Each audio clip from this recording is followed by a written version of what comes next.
ನಮಸ್ತೆ ರೈತರೆ. ಸೊ ಇವತ್ತಿನ ವಿಡಿಯೋದಲ್ಲಿ ನಾನು ನಿಮಗೆ ತಿಳಿಸ್ಕೊಡ್ತೀನಿ ಅಂದರೆ ಟೊಮೆಟೊ ಬೆಳೆಯಲ್ಲಿ ಒಂದು ಹೊಸ ಮೆಥಡ್ ತಿಳಿಸ್ಕೊಡ್ತೀನಿ. ಈ ಸಮ್ಮರ್ ಸೀಸನ್ಗೆ ಬೆಟರ್ ಅಂತ ಪೇಪರ್ ಗ್ಲಾಸ್ ಮೆಥಡು ಆಲ್ರೆಡಿ ನಮಗೆ ಒಂದು ವಿಡಿಯೋದಲ್ಲಿ ನಾನು ಲಾಸ್ಟ್ ವಿಡಿಯೋದಲ್ಲಿ ಮಾಡಿದ್ದೀನಿ. ಸೊ ನಾನು ಸ್ವಲ್ಪ ಕ್ಲಾರಿಟಿಯಾಗಿ ಈ ವಿಡಿಯೋದಲ್ಲಿ ತಿಳಿಸ್ಕೊಡ್ತೀನಿ ರೈತರೆ.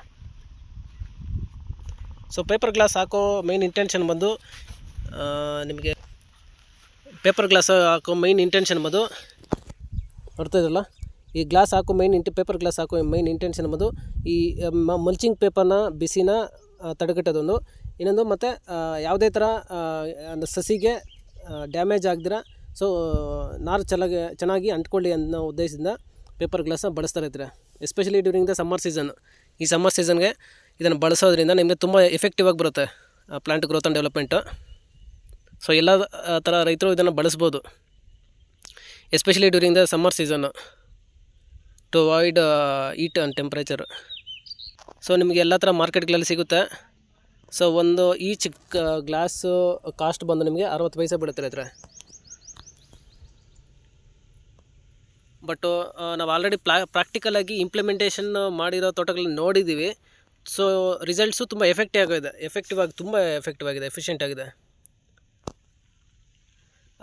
ಆಲ್ರೆಡಿ ನಾವು ಡಿಫ್ರೆನ್ಸ್ ಎಲ್ಲ ಮಾಡಿದ್ದೀವಿ. ಅಂದರೆ ಪೇಪರ್ ಗ್ಲಾಸ್ ಆಗಿರೋ ತೋಟಗಳು ಯಾವ ಥರ ಇದೆ ಮತ್ತು ಆಗದೇ ಇರತಕ್ಕಂಥ ತೋಟಗಳು ಯಾವ ಥರ ಇದೆ ಅನ್ನೋದು ಆಲ್ರೆಡಿ ಪ್ರಾಕ್ಟಿಕಲಾಗಿ ನೋಡಿದ್ದೀವಿ. ಸೊ ಪೇಪರ್ ಗ್ಲಾಸ್ ಹಾಕಿರೋ ತೋಟಗಳು ತುಂಬ ಎಫೆಕ್ಟಿವ್ ಆಗಿ ಸಸಿಗಳು ಅಂಟ್ಕೊಂಡು ಕ್ರಾಪ್ ಗ್ರೋತ್ ಅಂತೂ ತುಂಬ ಎಕ್ಸಲೆಂಟಾಗಿ ಬಂದಿದೆ. ಮತ್ತು ಪೇಪರ್ ಗ್ಲಾಸ್ ಆಗದೇ ಇರತಕ್ಕಂಥ ತೋಟಗಳಲ್ಲಿ ಏನಾಗಿದೆ ಅಂದರೆ, ಒಂದು ಗ್ಲಾಸ್ ಹಾಕಿಲ್ಲ ಅಂತ ಟೈಮಲ್ಲಿ ಏನಾಗುತ್ತೆ ಅಂದರೆ, ಈ ಮಲ್ಚಿಂಗ್ ಪೇಪರ್ನ ಬಿಸಿನ ಯಾವಾಗ ನಮ್ಮ ಸಸಿ ಕಾಂಡಕ್ಕೆ ಟಚ್ ಆಗುತ್ತೋ ಆವಾಗ ಆ ಕಾಂಡ ಫುಲ್ ಒಣಗೋದಂಗೆ ಆಗುತ್ತೆ, ಫುಲ್ ಡ್ರೈ ಆಗಿ ಒಣಗೋಗುತ್ತೆ. ಸೊ ಅಂಥ ಟೈಮಲ್ಲಿ ಒಂದು ಗಿಡ ಸಾಯುತ್ತೆ, ಇನ್ನೊಂದು ನಮಗೆ ರೀಸೋಯಿಂಗ್ ಮಾಡಬೇಕಾಗುತ್ತೆ. ರೀಸೋಯಿಂಗ್ ಒಂದು ಕಾಸ್ಟ್ ಆಫ್ ಕಲ್ಟಿವೇಷನ್ ಜಾಸ್ತಿ ಆಗುತ್ತೆ, ಮತ್ತು ಇನ್ನೊಂದು ಅದು ಅಂಟ್ಕೊಳ್ಳುತ್ತಾ ಇಲ್ಲೋದು ಅದು ದಟ್ ಈಸ್ ನಾಟ್ ಗ್ಯಾರಂಟಿ ಇಲ್ಲ ಅಂತ ಹೇಳ್ಬೋದು.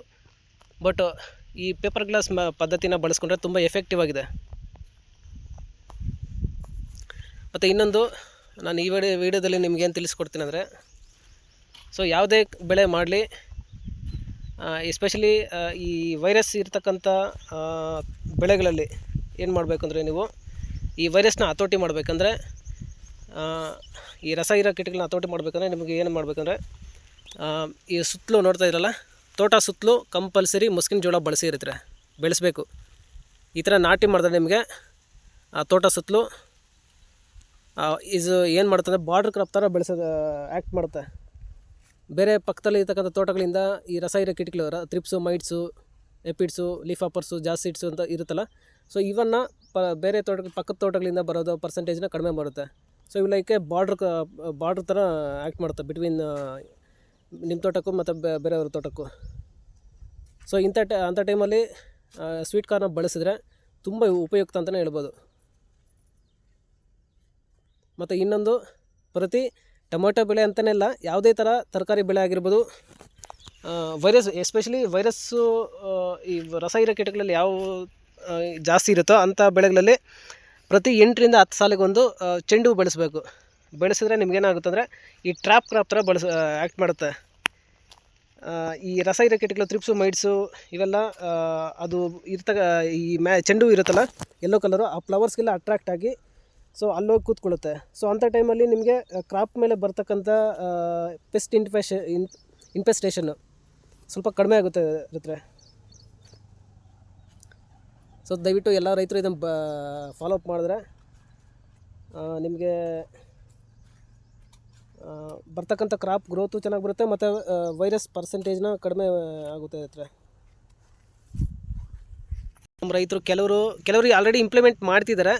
ಸೊ ಬೇರೆ ರೈತರು ಯಾರು ಇಂಪ್ಲಿಮೆಂಟ್ ಮಾಡ್ತಿಲ್ವೋ ಅಂಥ ರೈತರಿಗೋಸ್ಕರ ನಾನು ಈ ವಿಡಿಯೋದಲ್ಲಿ ತಿಳಿಸ್ಕೊಡ್ತೀನಿ. ದಯವಿಟ್ಟು ತೋಟ ಸುತ್ತಲೂ ಮುಸ್ಕಿನ ಜೋಳ ಹಾಕಿದ್ರೆ ನಿಮಗೆ ವೈರಸ್ನ ಇದೊಂದು ಮಾರ್ಗ ಅಂತಲೇ ಹೇಳ್ಬೋದು, ವೈರಸ್ನ ಹತೋಟಿ ಮಾಡೋಕ್ಕೆ ಇದೊಂದು ಮಾರ್ಗ. ಸೊ ದಯವಿಟ್ಟು ಎಲ್ಲ ರೈತರು ಇದನ್ನು ಬಳಸಬೇಕು, ಇಂಪ್ಲಿಮೆಂಟೇಷನ್ ಮಾಡಿ ಅಂತ ನಾನು ಈ ವಿಡಿಯೋ ಮೂಲಕ ತಿಳಿಸ್ಕೊಡ್ತೀನಿ. ಇದ್ರೆ ಸ್ಟಿಕ್ಕಿ ಟ್ರಾಪ್ಸ್ನ ಯೂಸ್ ಮಾಡಬೇಕು.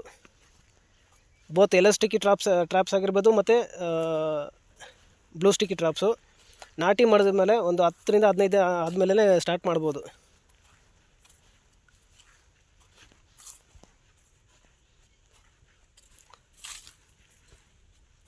ಸರ್ ರೈತರೇ ನೋಡ್ತಾ ಇರಲ್ಲ, ತೋಟ ಸುತ್ತಲೂ ಆಲ್ರೆಡಿ ನಮ್ಮ ರೈತರು ಮುಸ್ಕಿನ ಜೋಳ ಬೆಳೆಸಿದ್ದಾರೆ.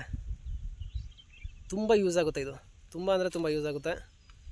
ಸೊ ಬೇರೆ ರೈತರು ಯಾರ್ಯಾರು ಗೊತ್ತಿಲ್ವೋ ಅಥವಾ ಗೊತ್ತಿಲ್ಲ ಅನ್ನೋಕ್ಕಿಂತ ಇನ್ನು ಯಾರ್ಯಾರು ಇಂಪ್ಲಿಮೆಂಟೇಷನ್ ಮಾಡಿಲ್ವೋ ಅಂಥ ರೈತರು ಇದನ್ನು ಎಫೆಕ್ಟಿವ್ ಆಗಿ ಇಂಪ್ಲಿಮೆಂಟ್ ಮಾಡಿ ಅಂತ ಹೇಳ್ತೀನಿ.